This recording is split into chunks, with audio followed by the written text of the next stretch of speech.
करोति वाचालं पंगुं लंघयते गिरिं यत्कृपातमहं वन्दे परिमानन्दमाधवम्। गुरुर्ब्रह्मा गुरुर्विष्णु गुरुर्देवो महेश्वरा गुरु साक्षात् परम ब्रह्म तस्मै श्री गुरुवे नमः। सर्वे भवन्तु सुखिनः, सर्वे सन्तु निरामया, सर्वे भद्राणि पश्यन्तु मा कश्चित् दुःखभाग् भवेत्।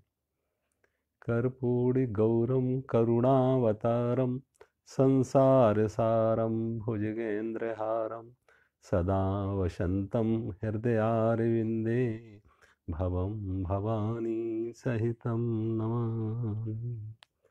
ओम।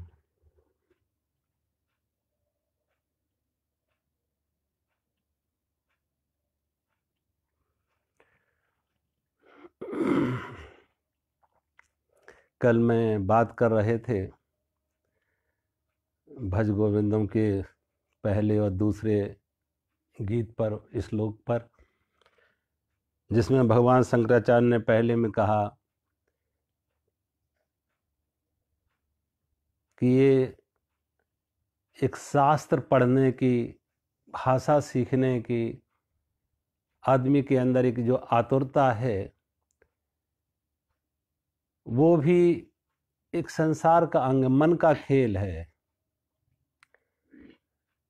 जैसे व्यक्ति धन का संग्रह करता है, ऐसी बहुत सारे जानकारियों का संग्रह करता है, इंफॉर्मेशन कलेक्ट करता है मुझे, और जिसको मानता है कि मेरे पास बहुत ज़्यादा ज्ञान है। आप देखें, शास्त्रों में हमारे ऋषियों ने, गुरुओं ने, संतों ने हमारे मन को संसार से बांधने के मुख्य रूप से 3 बड़ी जंजीरें, मजबूत जंजीरें बताई हैं। वही 3 मजबूत जंजीरें आदमी की हथकड़ियाँ बेड़ियाँ हो जाती हैं, उसके बंधन हो जाते हैं, संसार से उसको की तरफ उसे दौड़ाए रहती हैं, जकड़े रहती हैं। और वो 3 जंजीरें हैं, 3 इच्छाएं, मुख्य रूप से 3 तरह की इच्छाएं। उन 3 इच्छाओं को संतों ने नाम दिए हैं लोकेशणा, वित्तेषणा और पुत्रेषणा। लोकेशणा मतलब मान सम्मान की चाह, अधिक से अधिक मान सम्मान की चाह।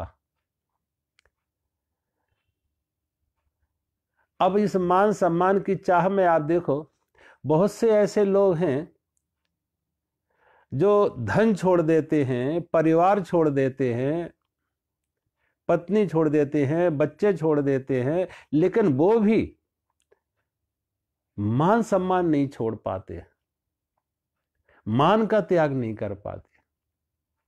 बल्कि जितना उन्होंने छोड़ा, धन छोड़ा, परिवार छोड़ा, उतनी अपेक्षा और ज्यादा मान की हो गई कि अब मुझे लोग ज्यादा मान देंगे कि मैं बड़ा त्यागी हूं, मैंने बड़ा त्याग किया। तो मान की अपेक्षा, मान की आकांक्षा और ज्यादा।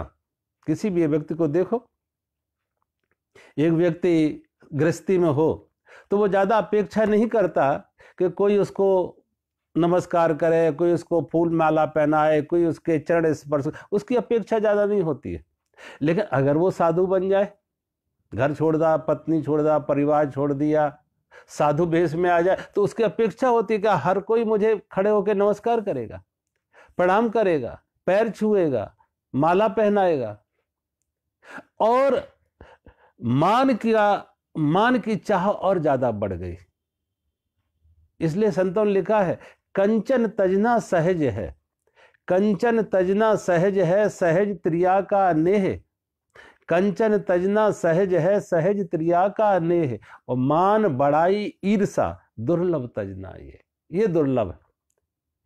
आदमी बहुत किसी आवेश में आके धन का त्याग कर दे, किसी आवेश में आके किसी विपरीत परिस्थिति के कारण परिवार का भी त्याग कर दे, लेकिन धन का त्याग कर दिया, परिवार का त्याग कर दिया, अब वो त्यागी की मान की अपेक्षा, मान बढ़ाई ईर्षा, वो मान की चाह उसकी खूब और बढ़ जाती है, बढ़ाई, उसकी लोग प्रशंसा करें, उसके लोग स्तुति गीत गाएं। कहते हैं, कभी किसी कालिदास से किसी ने पूछा कि दुनिया की सबसे ज्यादा मधुरतम वस्तु क्या है, सबसे ज्यादा मिठास किसमें है, सबसे ज्यादा मिठास, सबसे ज्यादा मधुरतम संसार की कौन सी वस्तु है? तो कहते, कालिदास ने कहा सबसे ज्यादा मिठास है प्रशंसा में, बड़ाई में, उसकी स्तुति करने में। अब देखो कि प्रशंसा हर व्यक्ति चाहता है, प्रशंसा हर व्यक्ति चाहता है कि मेरी प्रशंसा हो, और जितनी उसकी प्रशंसा आ रही है उतना उसको और ज्यादा अंदर से ताकत महसूस होती है, एनर्जी मिलती है, उत्साह मिलता है। लेकिन है ये भी एक अहंकार की खुराक है, ये अहंकार का भोजन है।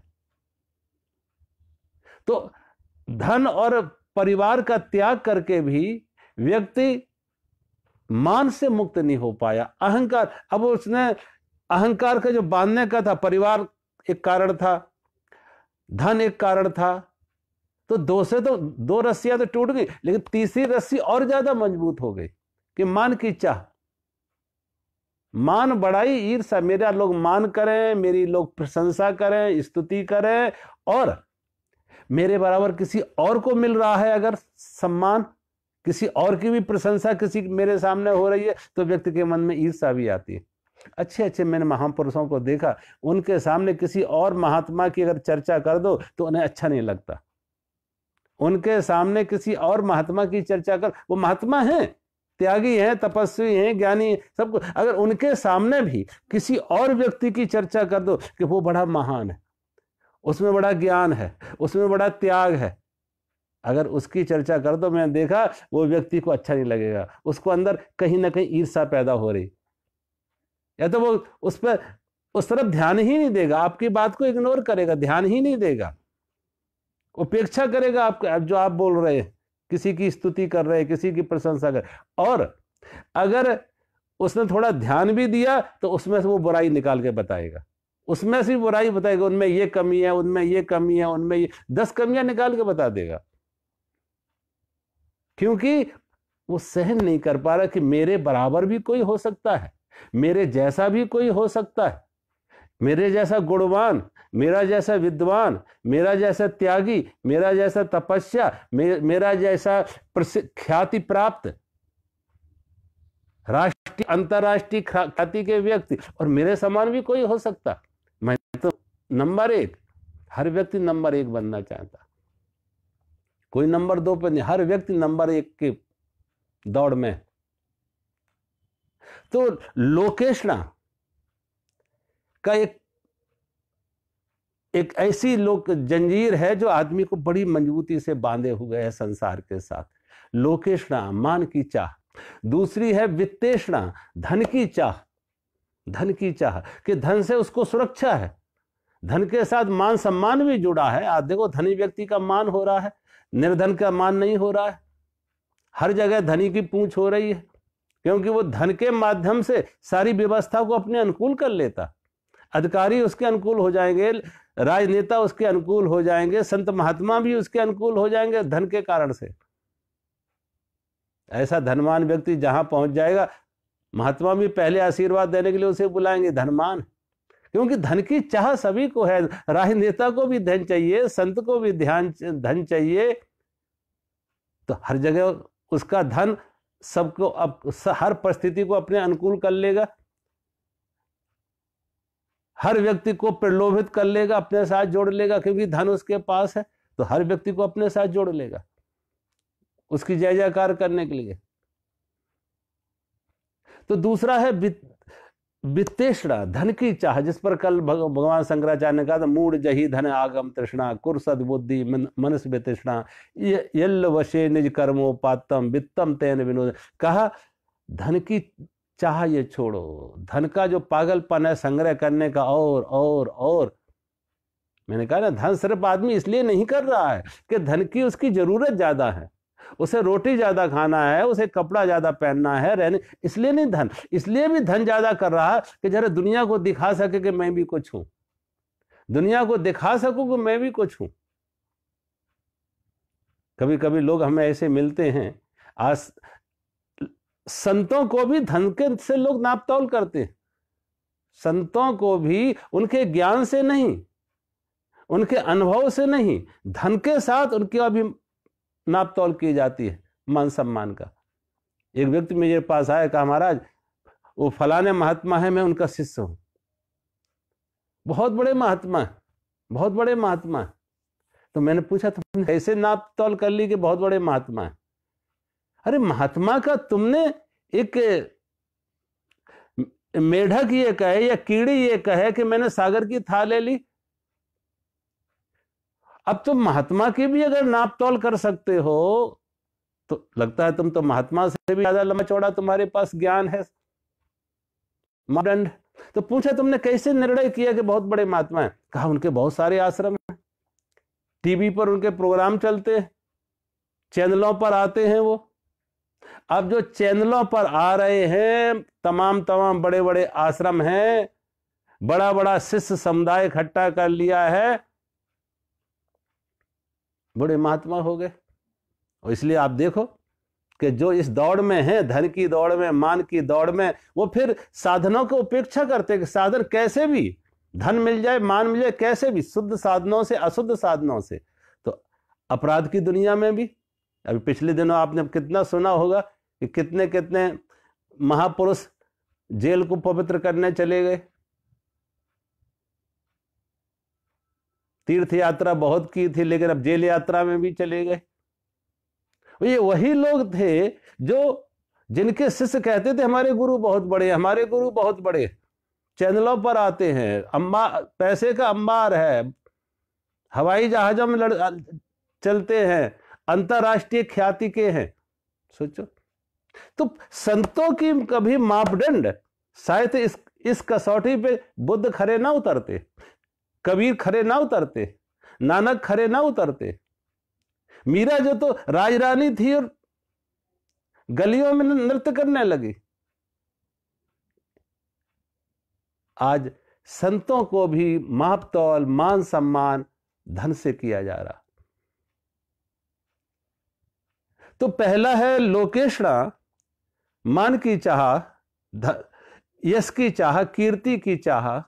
दूसरा है वित्तेषणा, धन की चाह, कि धन के माध्यम से सारी व्यवस्था अपने अनुकूल वो कर लेगा, सारी व्यवस्था अनुकूल कर लेगा।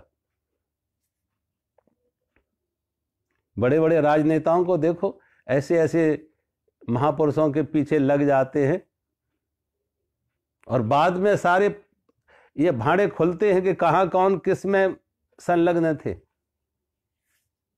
कोई इस तांत्रिक के पास जा रहा, कोई उस तांत्रिक के पास जा रहा।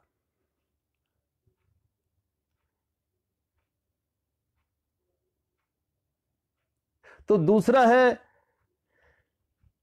लोकेशणा, वित्तेषणा। तीसरा है पुत्तेषणा। पुत्तेषणा माने संतान की चाह, संतान की चाह, मेरे मरने के बाद भी मेरा नाम चले।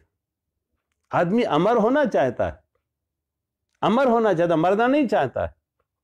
तो अब उसे मालूम है ये शरीर तो मरेगा, शरीर तो मरेगा, लेकिन इस शरीर से और शरीरों को हम जन्म दे दें, इस शरीर के माध्यम से और शरीरों को जन्म दे दें, तो उन शरीरों के माध्यम से भी हम रहेंगे, उन शरीरों के माध्यम से भी हम रहेंगे, और उनके माध्यम से हमारा नाम भी चलेगा। पूछेंगे किनके बेटे हैं, तो हमारा नाम तो आएगा, उनके बेटे हैं। संत अगर बेटे नहीं किए तो शिष्यों के नाम से परंपरा चला रहे हैं कि हमारे गुरु वो थे, हमारे गुरु वो थे, गुरु के गुरु, गुरु के गुरु, गुरु के गुरु, शिष्य के शिष्य, शिष्य के शिष्य बनते चले जाते। तो वो वहां पे भी ये भी पुत्तेषणा है। चाहे शिष्य की चाह हो, चाहे पुत्र की चाह हो, वो भी पुत्तेषणा है कि व्यक्ति आगे से आगे अपनी संतति चलाना चाहता है, अपना वंश चलाना चाहता है। यह भी एक प्रबल आकर्षण है संसार से बांधे रखने का। लोग तो गिनाते हैं कि उनके इतने हजार शिष्य हैं।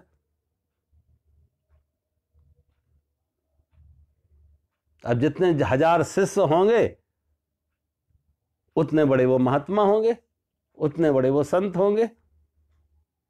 लेकिन ये भूल गए कि रावण का भी बड़ा कुटुंब था। 100 लाख पूत 100 लाख नाती, 100 लाख पूत 100 लाख नाती, बा रावण घर दिया ना बाती। गुरुवाणी में आता है कि जिसके पास इतना बड़ा कुटुंब था, 100 लाख पूत 100 लाख नाती, लेकिन उस रावण का भी अंधेरा आ गया जीवन में, कोई उसकी नाम लेने वाला ना रहा।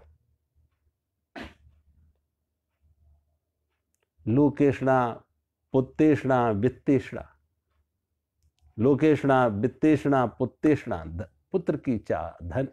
और अब ये देखो, ये सारी की सारी सृष्टि में आप देखें, जो कुदरत ने भी इस सृष्टि को आगे बढ़ाना था, सृष्टि को आगे बढ़ाना था, इसलिए कुदरत ने भी, परमात्मा कहो, परमात्मा ने भी इसमें मेल फीमेल बनाए, स्त्री पुरुष बनाए। सारी प्राणियों में देखो, पौधों तक में स्त्री पुरुष होते, मेल फीमेल होते। तो पशु पक्षियों में मेल फीमेल बना दिए, मनुष्यों में मेल फीमेल, और उनके बीच का एक आकर्षण भी स्वाभाविक है।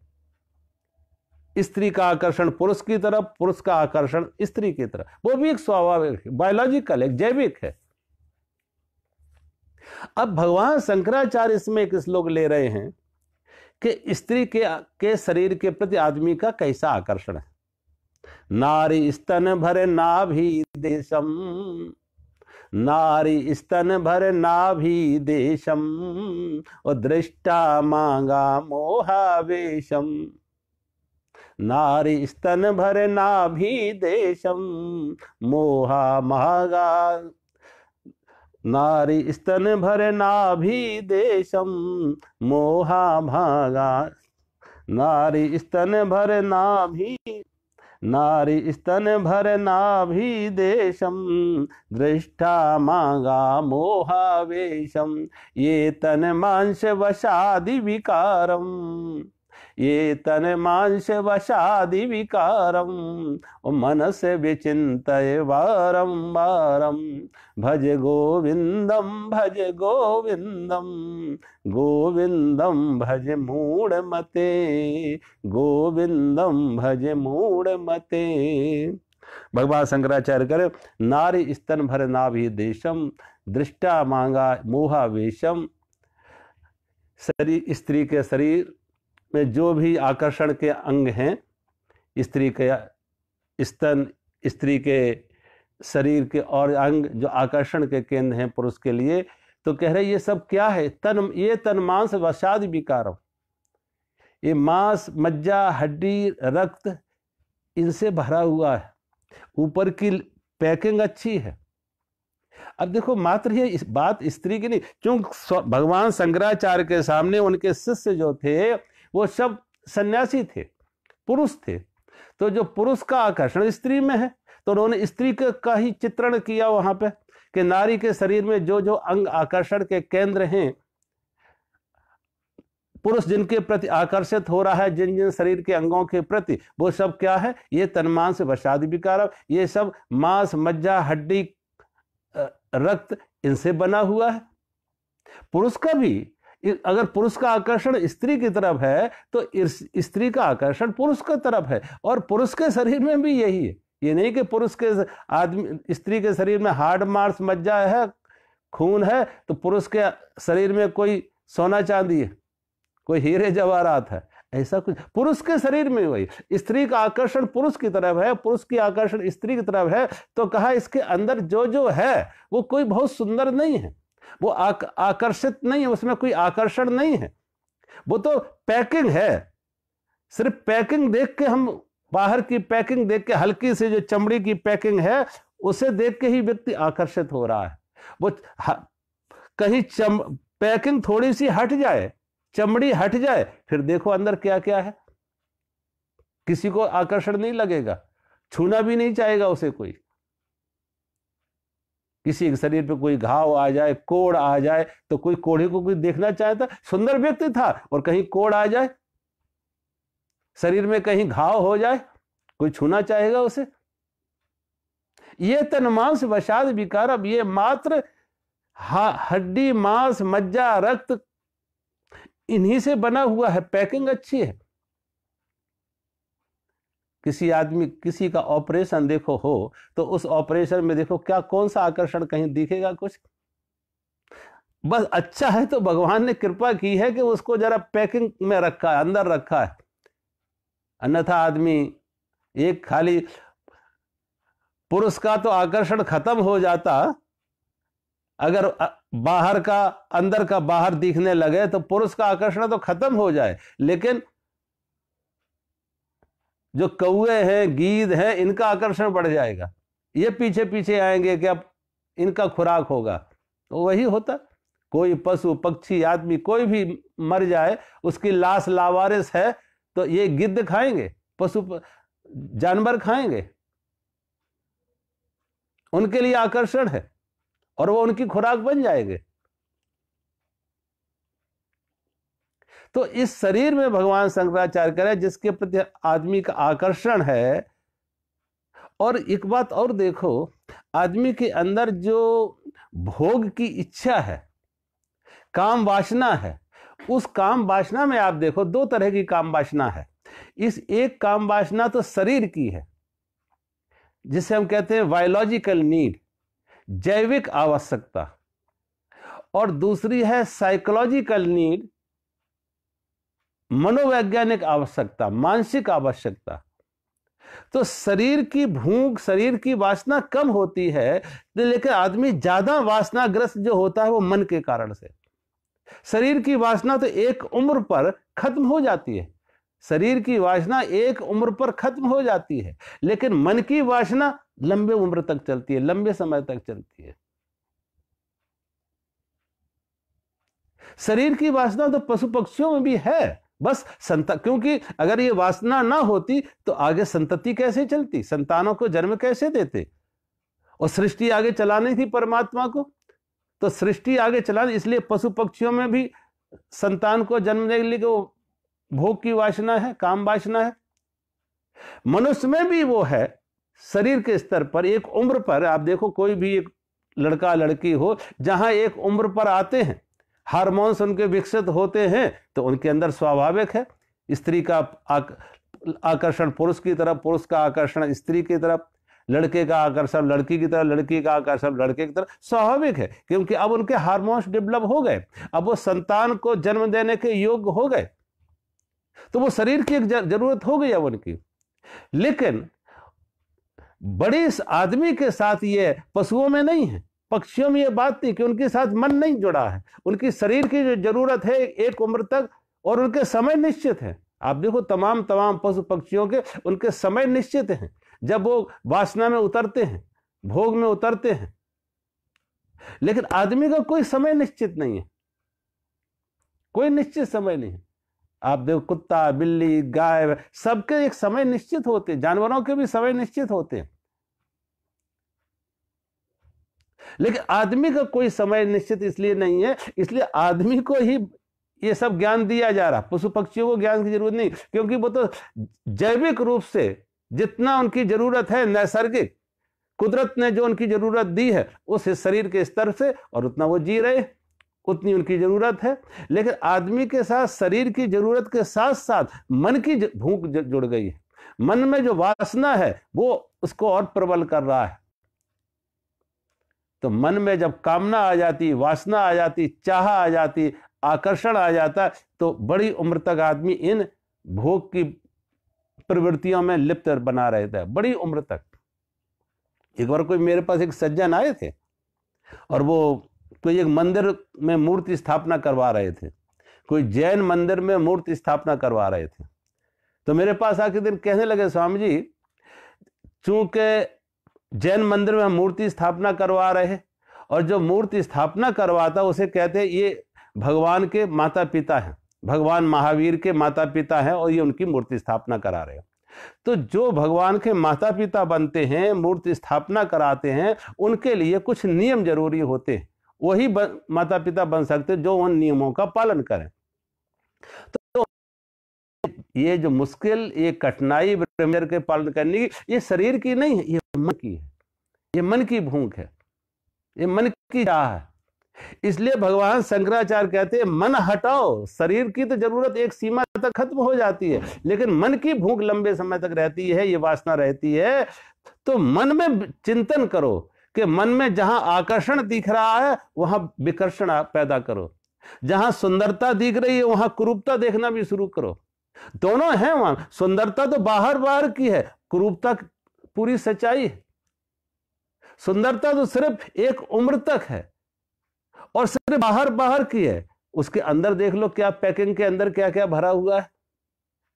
जब तक वो पैकिंग में है, आकर्षण दिख रहा है, आकर्षण है, सोचो। और इस पर बार बार विचार करो कि जब आकर्षण मन में आ रहा है तो विकर्षण हटाने के लिए, उनसे मन हटाने के लिए उसका विपरीत चिंतन करना पड़ेगा, विपरीत चिंतन करना पड़ेगा। चूंकि उसके अनुकूल पक्ष में चिंतन कर रहे हैं, सुंदरता का चिंतन कर रहे हैं, तो आकर्षण बढ़ेगा, स्वाभाविक है आकर्षण बढ़ेगा। उनके विपरीत चिंतन करें कि जहां आकर्षण है वहां विकर्षण कैसे पैदा हो, कि जहां सुंदरता दिख रही वहां कुरूपता देखना शुरू करो। और जब वहां कुरूपता देख, और है, ऐसा नहीं कि देखना है, कुरूपता है, चमड़ी के अंदर देख लो कहां कहां कुछ है, सारा विकल्प होगी, आध्यात्मिक प्रगति होगी, ध्यान अच्छा लगेगा। इसलिए हमारे शास्त्रों में ब्रह्मचर्य की बात बार बार इसलिए कही है कि उस ब्रह्मचर्य का पालन जब तुम करोगे तो तुम्हारी जो ऊर्जा है वो ऊर्ध्वगामी होती है। उसका सप्रेशन नहीं होता है, बल्कि सब्लिमेशन होता है, ट्रांसफॉर्मेशन होता है, उसका रूपांतरण होता है। जो ऊर्जा नीचे की तरफ जा रही थी उसको ऊपर की तरफ जाने का मार्ग मिलता है ब्रह्मचर्य के पालन। तो वो ब्रह्मचर्य मात्र दमन नहीं है, बल्कि उस शक्ति का रूपांतरण है। जो काम की शक्ति है वो राम की तरफ बढ़े, उसका रूपांतरण करना है। जो नीचे की तरफ प्रवाहित हो रही थी उसे ऊपर की तरफ लाना है। और नीचे की तरफ प्रवाहित होना देख स्वाभाविक था, सहज था, लेकिन जब उसे ऊपर की तरफ प्रवाहित करना हो तो थोड़ी साधना चाहिए। उसी के लिए हमारे यहाँ जो योग की व्यवस्था थी, पातंजलि योग दर्शन दिया है, पातंजलि अष्टांग योग दिया है, वो इसीलिए दिया है कि पहले यम नियम का पालन करो। यम नियम के साथ आसन, प्राणायाम, प्रत्याहार, धारणा, ध्यान, समाधि, इन अष्टांग योग का पालन करने से तुम्हारे जीवन में ये सब ब्रह्मचर्य का पालन होगा। और जो ब्रह्मचर्य की शक्ति ऊर्जा है वो ऊर्ध्वगामी होगी, वो तुम्हें चेतना के साथ जोड़ेगी और उस आध्यात्मिक विकास में तुम्हें मदद मिलेगी। इस साधन से अपनी सिद्धि तक पहुंचने में तुमको मदद मिलेगी, सहायता मिलेगी, अनुकूलता मिलेगी। तो अब ये हटे तो मनस विचिंत है। बार बार अपने मन को समझाओ कि जिधर ये मन दौड़ रहा है नीचे की तरफ, उसे ऊपर की तरफ करना है, ऊर्ध्वगामी उस चेतना को करना है, ऊर्ध्वगामी उस ऊर्जा को करना है, उस शक्ति को करना है। तो इसलिए मन हमारा उनसे हटे, स्त्री के चिंतन से हटे, धन के चिंतन से हटे, और लोकेशणा, वित्तेषणा, पुत्तेषणा, इन तीनों से मन हटे तो वही मन जो संसार की तरफ आ रहा था वो ऊर्ध्वगामी हो जाता, ऊपर की तरफ जाने लगता। और फिर ऐसे व्यक्ति की साधना अच्छी, उसकी प्रगति होती है, थोड़े समय में अच्छा उसको अंतर आनंद की अनुभूति होती है। और ये किसी भी साधक का आप देखो, अब बहुत से लोग ऐसे होते जो शादी नहीं की और सीधे संन्यास में गए, शादी ना करके सीधे से, तो वो इसीलिए वो दमन नहीं है, वो अपनी ऊर्जा का रूपांतरण कर रहे। और वो साधना, अगर कोई साधु बन जाए, संत बन जाए, शादी ना की और साधना ना करे तो कठिन बात है, फिर वो दमन में जाएगा। साधना जरूरी है। आज जो बेचारे जिनको साधना की समझ नहीं कि साधना क्या होती, कैसे होती है, वो ऊटपटांग कामों में भटक जाते हैं। कोई नशे करने लगते हैं, कोई गांजा पीने लगते हैं, कोई कुछ और नशा करने लगते हैं। तो वो ऊर्जा का, शक्ति का दमन कर रहे।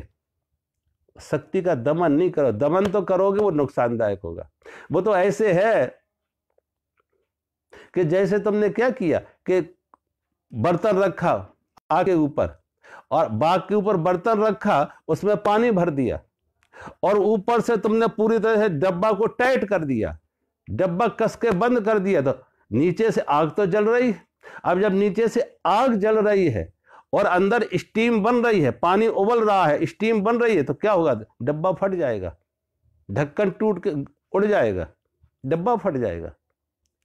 तो करना क्या था? करना यह था कि पहले तो अगर नीचे की वो आग बुझा देते, अगर नीचे की आग बुझ जाती तो स्टीम बनने की कोई जरूरत नहीं थी। तो इसलिए कहते अपनी ज्ञानेंद्रियों को संसार से, विषयों से हटा लो तो आग बुझेगी। अपनी ज्ञानेंद्रियों को आंख से किसी रूप का आकर्षण की तरफ नहीं जाना है, कान से वो बात भी नहीं सुनना है। कभी कभी लोगों देखो गंदे साहित्य पढ़ेंगे, अब गंदे साहित्य पढ़ेंगे तो स्वाभाविक है तुम्हारा मन बिगड़ेगा। तो इसीलिए अच्छे साहित्य पढ़ो, संत महापुरुषों की जीवन पढ़ो। तमाम लोगों ने जो अच्छे अच्छे महापुरुषों ने तपस्या की है, उनके अच्छे विचार, उनके जीवन जो प्रेरणादायी होते हैं, उन महापुरुषों की आत्मकथाएं, उनके जीवनी, उनके उपदेश, ऐसे चीजें पढ़ोगे तो तुम्हारे अंदर आध्यात्मिक प्रेरणा आएगी, संसार से विरक्ति आएगी। तो भगवान शंकराचार्य मन में बार बार इस बात का चिंतन करो, मनस विचिंतय बारंबार, बार बार इन चीजों का चिंतन करो कि इनमें कहीं कोई आकर्षण नहीं है, सब ऊपर ऊपर का है, अंदर से थोड़ा खोलो तो ये तन मांस वसादि विकारम मनस विचिंतय बारंबार, ये सब हाड़ मांस मज्जा मल मूत्र इन्हीं की एक पैकिंग की हुई है और कुछ इसमें आकर्षण नहीं है। इन पर ऐसे चिंतन करोगे, विचार करोगे तो जो संसार की तरफ मन दौड़ रहा था वो संसार से हटेगा और वो जो ऊर्जा थी जो नीचे की तरफ जा रही थी वो ऊर्जा ऊर्ध्वगामी होती जो परमात्मा की तरफ मुड़ेगी। अंतर्मुखी साधना में तुम्हें प्रगति मिलेगी। किसी भी महापुरुष को देखो, भगवान बुद्ध ने 6 साल तक एक कठोर इसी को तपस्या कहा है, इसी को तपस्या। इसमें थोड़ी हो सकता है शारीरिक मानसिक तकलीफ आएगी, लेकिन यही तपस्या है कि सद्मार्ग की तरफ जाने में जो मन को थोड़ा मोड़ने में कष्ट महसूस हो रहा है वो तपस्या है। अब उसमें भी आपका खान पान भी होगा। अगर आप तामसिक आहार व्यवहार कर रखेंगे तो आपके अंदर ज्यादा काम वासना जगेगी, इसलिए खान पान आपका उस वैसा हो, दिनचर्या आपकी वैसी हो, तो सारा का सारी व्यवस्था उस अनुकूल होगी। अब उसमें क्या होगा कि मन के जो स्वभाव पहले से बन गए थे, मन के जो संस्कार पहले से जो बन गए थे, मन की जो आदतें पहले से बन गई थी, उन आदतों को बदलने में, उन संस्कारों को बदलने में थोड़ी मन को तकलीफ होगी, और जो तकलीफ होगी वही उसी को तपस्या का। किसी को रोग हो जाता तो ऑपरेशन करना पड़ता, और जब ऑपरेशन करना पड़ता रोग को हटाने के लिए तो थोड़ा दर्द तो होगा, ऑपरेशन की तकलीफ तो होगी, लेकिन थोड़े समय की ऑपरेशन की तकलीफ, वो दर्द, फिर जीवन भर के लिए रोग से मुक्ति हो जाती। तो इसी को तपस्या कहा है। तो तीनों आकर्षण बताए। और देखो ये तो ऐसा है, जब कभी कभी लोग सोचते हैं कि इसमें सत्संग में कोई रुचि नहीं है, ये मोह मुदगरा है, क्योंकि ये तुम्हारे मोह पर चोट कर रहा है, ये तुम्हारे मन का ऑपरेशन है। शरीर सुंदर है लेकिन ऑपरेशन करो तो अंदर से कहीं कोई सुंदरता नहीं दिखेगी। ऐसे ये है मन का ऑपरेशन, और जो मन का ऑपरेशन है तो जो जो अंदर भरा है वो अंदर से निकलेगा। मन के अंदर क्या क्या भरा है, कितनी वासनाएं भरी, कितनी कामनाएं भरी हैं, वो सब बाहर निकलेंगी, और जब में कोई रुचि। इसलिए सत्संग है मनोरंजन नहीं है, सत्संग है मनोभंजन। जो सत्संग को मनोरंजन समझते हैं कि 1 घंटे 2 घंटे के लिए वो संसार से भूल जाएंगे, कोई गीत, कोई कहानी, कोई इस भजन, कोई नाच, वो सत्संग नहीं, वो तो सब मनोरंजन है। और मनोरंजन से आज तक किसी का जीवन परिवर्तित नहीं हुआ।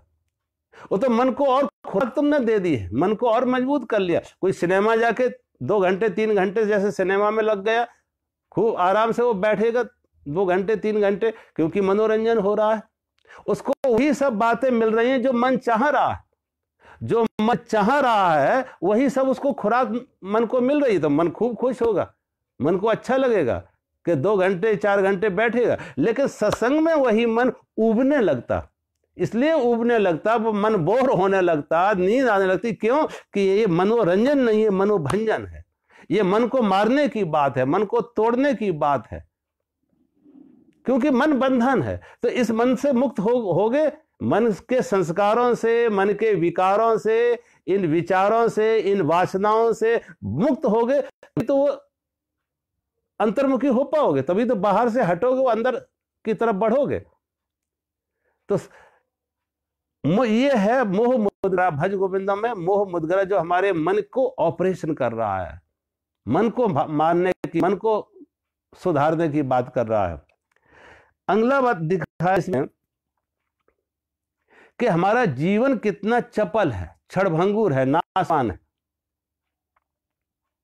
नलनी दलगत जलवत तरलम, नलनी दलगत जलवत तरलम, तद्वत जीवित अतिशय चपलम, विद्धि व्याध अभिमान ग्रस्तम, विद्धि व्याध अभिमान ग्रस्तम, रोगम शोक हतम च समस्तम, भज गोविंदम भज गोविंदम, गोविंदम भज मूढ़ मते, गोविंदम भज मूढ़ मते। भगवान शंकराचार्य कहते हैं कि हमारा जीवन है कैसे? नलिनी दलगत जलमत तरलम, जैसे कमल के पत्ते पर पड़ी हुई ओस की बूंदें, पानी की बूंदें। जैसे कमल के पत्ते पर पड़ी हुई पानी की बूंदें अस्थिर हैं, चंचल हैं, चपल हैं, क्षणभंगुर हैं। न मालूम कौन सा हल्का सा पानी, कोई हवा का झोंका आ जाए कि जो कमल के पत्ते पर पानी की बूंद है वो नीचे गिर जाए। पक्षी का उड़ना, यह हवा का चलना, कोई कारण हो सकता है कि कमल के पत्ते पर पड़ी हुई पानी की बूंदों को खत्म करने के लिए, मिटाने के लिए। तो जैसे कमल के पत्ते पर पड़ी हुई पानी की बूंदें, ओस की बूंदें अस्थिर है, चपल है, चंचल है, क्षणभंगुर है, नाशवान है, ऐसे ही हमारा ये जीवन क्षणभंगुर है, नाशवान, चपल। पानी केरा बुदबुदा असमानुष की जात, संतों ने लिखा है, पानी केरा बुदबुदा असमानुष की जात, और देखत ही छिप जाएगो ज्यों तारा प्रभात। आदमी का शरीर का जीवन कैसा? पानी केरा बुदबुदा, जैसे पानी का बुलबुला, बन नहीं पाता, फूटने की तैयारी हो जाती है। अब उसकी कोई समय सीमा है? सोचो, पानी के बुलबुले की कोई समय सीमा है? कोई गारंटी है कितने समय तक रहेगी? कमल के पत्ते पर पड़ी हुई ओस की बूंदों की कोई समय सीमा है? कोई गारंटी है कब तक रहेंगी ये ओस की बूंदें, पानी की बूंदें कमल के पत्ते पर? कोई गारंटी दे सकता? सोचो। जैसे वो इस अस्थिर हैं, चंचल हैं, चपल हैं, क्षणभंगुर हैं, ऐसे ही ये जीवन हजार हजार रोग लगे हुए हैं। शरीर को भी रोग, मन को भी अभिमान का रोग।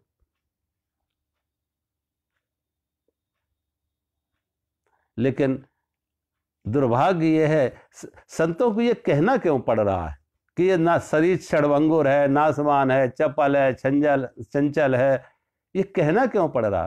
कहना इसलिए पड़ रहा है संतों को, क्योंकि हमने इसको चंचल नहीं माना है, चपल नहीं माना है, हमने इसे क्षणभंगुर नहीं माना है। हमने तो अपने जीवन को शाश्वत माना है कि हम तो सदा रहेंगे, हम तो कभी जाने वाले नहीं। मौत होती है दूसरों की, हमारी मौत थोड़ी होगी, हमारी मौत थोड़ी होगी। कहते हैं मौत ने कुछ ऐसा मजाक किया। एक बार कहते हैं एक कसाई के पास भेड़ें थीं। पास में 2 कसाईयों के घर, दोनों के पास भेड़ें थीं जिन्हें वो काटता था, मांस बेचता था, भेड़ बकरियों को का मांस बेचता था। लेकिन उसके यहां जो भेड़, एक कसाई ने तो भेड़ बकरियां खुले में छोड़ दी थी, वो भागती नहीं थी, डरती भी नहीं थी। दूसरे कसाई ने उन भेड़ बकरियों को बाड़े में अंदर रखा, उन्हें मौका मिले तो भागती थी कि बाहर निकले, यहां तो मौत है, मौत से बाहर निकले। और खाना भी नहीं खाती थी कि हर समय मौत का डर उन्हें रहता था। अब वो जब खाना नहीं खा रही भेड़ बकरियां तो उनके शरीर में मांस नहीं है, हड्डियां, तो उनका मांस कैसे बिकेगा जब मांस ही नहीं उनमें।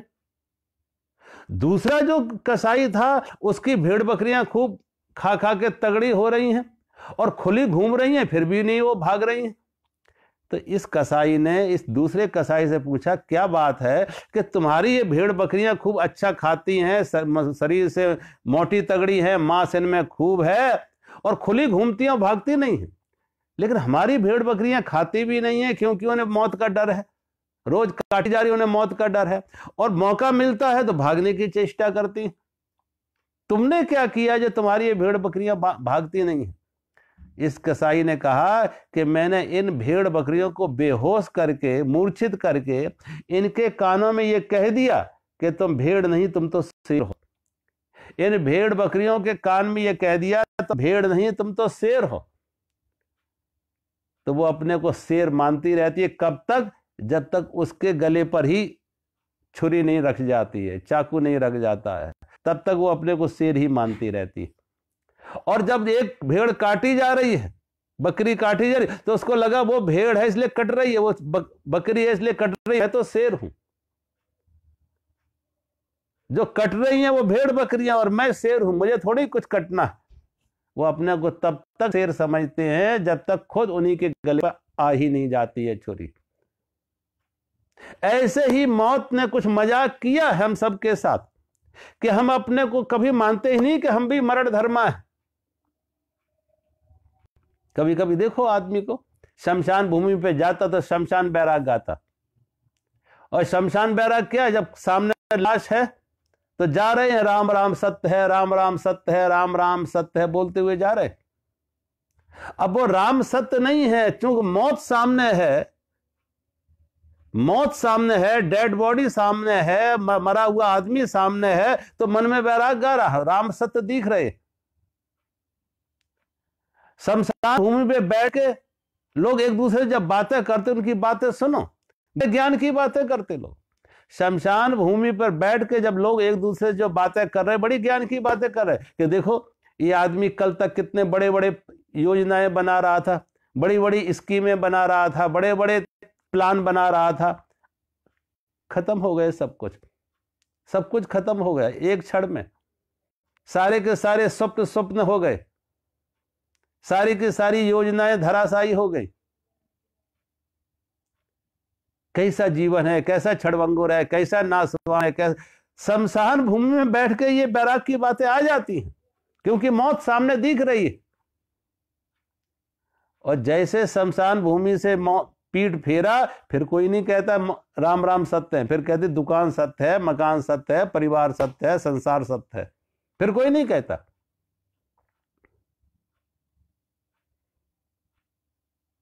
मृत्यु का विस्मरण हम कर बैठते हैं।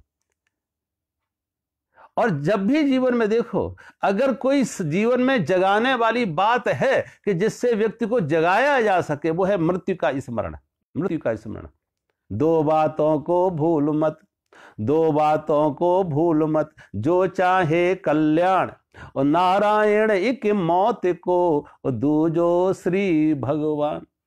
भगवान शंकराचार्य कहते दो बातें ना भूलो, कि संत ने देखा दो बातें मत भूलो, नारायण एक मौत को, नारायण कवि कह रहे नारायण एक मौत को, दूजो श्री भगवान। एक मौत का, मैं तो कहते एक ही का स्मरण कर लो, मौत का। जिस दिन मौत का स्मरण हुआ तो संसार पर बाधा खड़ी होगी, रुकावट आ गई।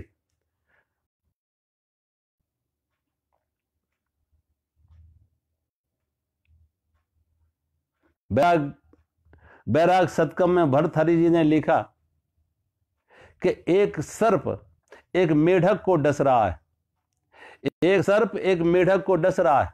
लगभग मेढक पूरा का पूरा सर्प के मुंह में है, लेकिन मेढक का मुंह सांप के मुंह से बाहर निकला हुआ है। मेढक का मुंह सांप के मुंह के बाहर है। जो मेढक सांप के मुंह में समाया जा रहा है, सिर्फ उसका मुंह बाहर है, उसे देखा उसके सामने से कीड़ी निकल के जाती है तो वो जीभ फैला रहा है उस कीड़ी को खाने के लिए। वो मेढक भी जीभ निकाल रहा है उस कीड़ी को खाने के लिए जो खुद मौत के मुंह में बैठा, जो खुद सांप के मुंह में। ऐसे ही संत कह रहे हैं कि हम सब की स्थिति, हम सब मौत के मुंह में बैठे। जगत चबे ना काल को कुछ मुंह में कुछ, हम सब मौत के मुंह में बैठे, लेकिन फिर भी हम जीभ निकाल रहे दूसरों को खाने के लिए, संसार का भोग के लिए, मौज मस्ती के लिए। ये भोग लो, ये भोग लो, ये सुख ले लो, ये सुख ले लो, इसको सता लो। जो भूल बैठे कि हम तो मौत के मुंह में बैठे। अगर ये समझ आ जाए, अपनी मृत्यु का स्मरण आ जाए कि हमने कहा ना कल बुद्ध को के बारे में जब कहा था कि भगवान बुद्ध को ज्ञान तब मिला, ये देखा कि बीमार को देखा, वृद्ध को देखा और मौत को देखा। और जब तीनों को देखा तुरंत अपने अंदर सोचा कि मैं भी बूढ़ा होंगे, मुझे भी बीमारी आएगी और मेरी भी मौत होगी। और बुद्ध ने कहा मौत मेरी आएगी नहीं, जो आनी थी वो आ गई। जन्म के देखो, जिस दिन जन्म हुआ, ये मत सोचना कि जन्म हुआ और हम मनाते हैं हर साल जन्मदिन, अपना जन्मदिन बनाते। जन्म के साथ ही मौत पैदा हो गई। मौत उसी दिन पैदा हो गई जिस दिन जन्म हुआ। एक सिक्के के दो पहलू हैं, एक सामने है एक पीछे है। ये बात अलग है, हम देखना नहीं चाहते पीछे वाले पहलू को। जन्म के साथ मौत पैदा हो गई। और जीवन में कुछ भी निश्चित हो या ना हो, एक बात निश्चित है कि मौत। और कोई समय सीमा नहीं है, कोई गारंटी नहीं कब। सोचो, कोई गारंटी हम दे सकते हैं कि कब आएगी मौत, कितने समय बाद आएगी, कितने साल बाद आएगी, कोई गारंटी हो सकती? एक बार मैं दिल्ली में कथा कर रहा था, हौज खास में, जहां मैं कथा कर रहा था उसके सामने एक ही परिवार में तीन भाई, तीनों डॉक्टर थे, तीनों की पत्नियां डॉक्टर, और दो भाई तो हार्ट के डॉक्टर थे। उनमें से जो बीच वाला भाई था, चूंकि नीचे उनका नर्सिंग होम था, ऊपर उनका निवास था, तीनों भाइयों का ऊपर रहते थे। एक भाई ने अपना स्नान किया, कपड़े बदले, सूट वूट पहन के कुर्सी पर बैठा, पत्नी चाय बना के ला रही, और पत्नी चाय बना के ला रही और वो सूट वूट पहने बैठा, अखबार हाथ में लिए। अचानक उसको छाती पर दर्द होता, छाती पर दर्द हुआ। घर में सब डॉक्टर थे, सबको समझ हो कि इसको हार्ट की तकलीफ लग रही है। नीचे उनका नर्सिंग होम है, उनको लगा जरा अटैक, जो हार्ट अटैक है जरा सीवियर है। उन्होंने तत्काल जो दे सकते थे फर्स्ट एड वो तो दी, लेकिन उन्होंने कहा शायद हमसे कंट्रोल नहीं होगा। हौज खास से सिर्फ 5 मिनट की दूरी पर ऑल इंडिया मेडिकल इंस्टीट्यूट था, all India medical institute. Car की बैक सीट पर उन्होंने उस व्यक्ति को लिटाया, कार की बैक सीट पे लिटाया और कार स्टार्ट की, और बैक सीट पे उसको लिटा के कार जैसे स्टार्ट की और फिर वापस कार बंद कर दी, उस व्यक्ति को बाहर निकाल लिया, उतार लिया। ना ले गए, क्यों? मर गया, मर गया। कितना समय लगा? कुल मिला के उन्हें 10-5 मिनट भी नहीं लगे। पानी केरा बुदबुदा, आसमान उसकी जात। ये पानी कैसा बुलबुला बन नहीं पाया, फूटने की तैयारी। नलिनी दलगत जलवत जलमत तत् चपलम। नल जैसे कमल के पत्ते पर पड़ी हुई ये पानी की बूंदें आज स्थिर है, चंचल है, ऐसी ये जीवन चंचल है, चपल है, क्षणभंगुर है, नाशवान है। सोचो, अगर मौत का स्मरण आ जाए तो बहुत सारी आपाधापी रुक जाएगी। हम तो मौत को याद ही नहीं करते कभी। दौड़ में है, दौड़ो दौड़ो भागो, ये इकट्ठा करो, वो इकट्ठा करो। ये संग्रह की प्रवृत्ति इसीलिए है, ये आपाधापी इसीलिए है कि हम ये भूल बैठे कि मौत आएगी। और मौत चुपके चुपके एक एक जन्मदिन मनाते हैं, तो एक एक मौत कदम हम मौत के नजदीक पहुंचते जा रहे। एक एक जो जन्मदिन मनाए वो एक एक कदम मौत के नजदीक पहुंचते जा रहे। सोचो, मनुष्य में चिंता है, बार बार अपने मन में विचार करो कि ये शरीर क्षणभंगुर है, नाशवान है, चपल है, चंचल है। कोई समय सीमा नहीं है। मेरे कोई मिलने वाले थे, अपने पुत्र वधू के पास गए हुए थे, रात को अच्छे भले खा पी के लेटे, सबसे बात की, न्यूज सुनी। सुबह उनकी पुत्र वधू, जैसा नियम था कि रोज पुत्र वधू सुबह के समय उनके पास चाय लेके जाती थी और उस समय वो जगे हुए मिलते थे। लेकिन आज पुत्र वधू गई तो वो सोए हुए थे। उनको लगा आज क्या हो गया, कि उसे लग रहा था कि सुबह हमारे सवेरा नहीं मिलेगा। गई हुई श्वास वापस लौटे या ना लौटे इसका कोई भरोसा है? सोचो, जो श्वास बाहर गई है क्या वापस लौटे या ना लौटे कोई गारंटी है? पानी केरा बुध बुधा आसमान उसकी जात।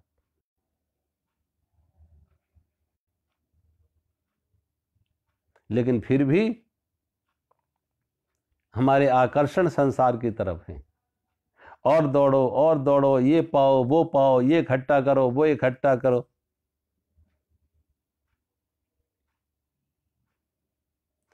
पुराणों में कहानी आती कि कोई व्यक्ति जंगल के रास्ते से जा रहा था। जब जंगल के रास्ते से जा रहा तो देखा उस रास्ते पे आगे उसे शेर बैठा दिखा। वो डर जाता, डर के भयभीत होके वो भागा और शेर भी उसके पीछा कर रहा।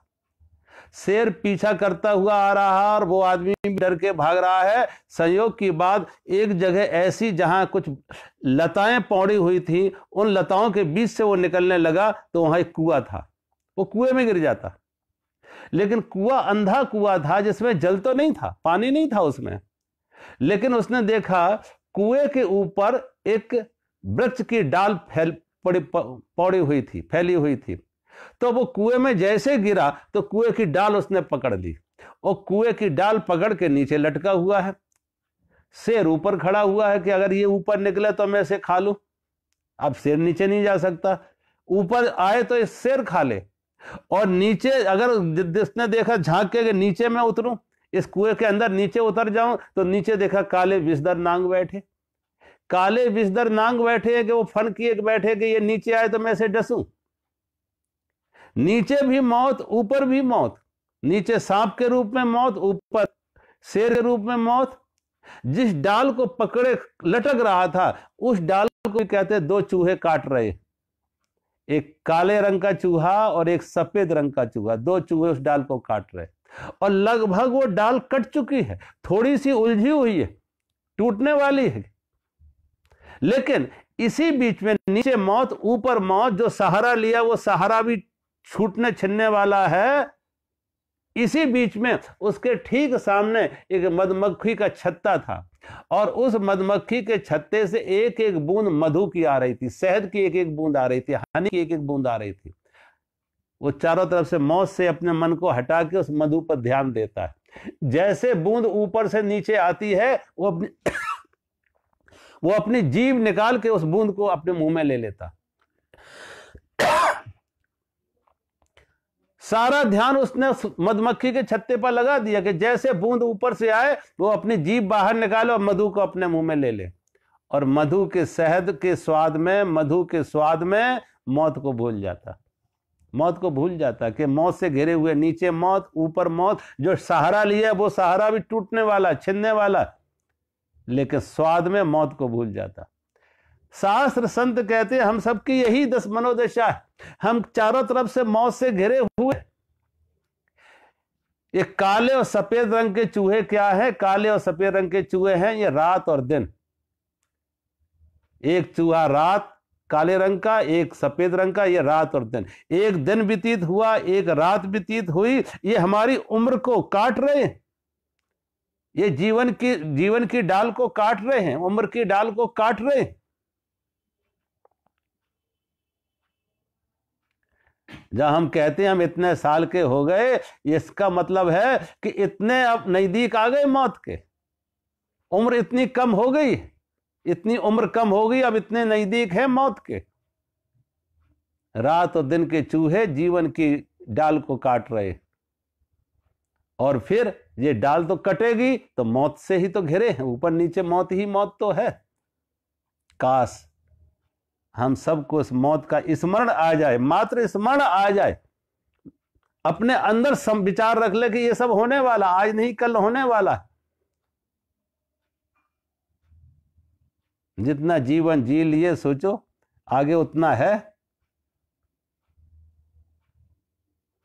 अगर ये इस प्रतिष्ठा का, लोकेशना, वित्तेषणा, पुत्तेषणा, ये आकर्षण हटे, तो काम हटे तो राम की तरफ मुड़ जाए, संसार की वासना हटे तो परमात्मा के प्रेम में पड़ जाए। इसलिए भगवान शंकराचार्य कह रहे कि हमारा जीवन कितना है, नलिनी दलगत जलवत तरलम तद्वत जीवित अतिशय चपलम विद्धि व्याध अभिमान ग्रस्तम रोगम शोक हतम च समस्तम। हम सभी प्राणी इन रोग बीमारियों से ग्रस्त हैं। हम इनका स्मरण करें, इनको समझें और उस शाश्वत सत्य की तरफ जाएंगे। जो शाश्वत सत्य है ये तो क्षणभंगुर है, ये नाशवान है, लेकिन इस जीवन में कुछ शाश्वत भी है। जहां शरीर नाशवान है, क्षणभंगुर है, वही इस शरीर में आत्मा शाश्वत है, सनातन है। तो शरीर से हटके आत्मा तक का स्वाद में उतर आए। शरीर छूटेगा, लेकिन आत्मा से अगर हमारा संबंध बन जाए, अपनी चेतना से हम जुड़ जाएं, तो अविनाशी से जुड़ जाएंगे।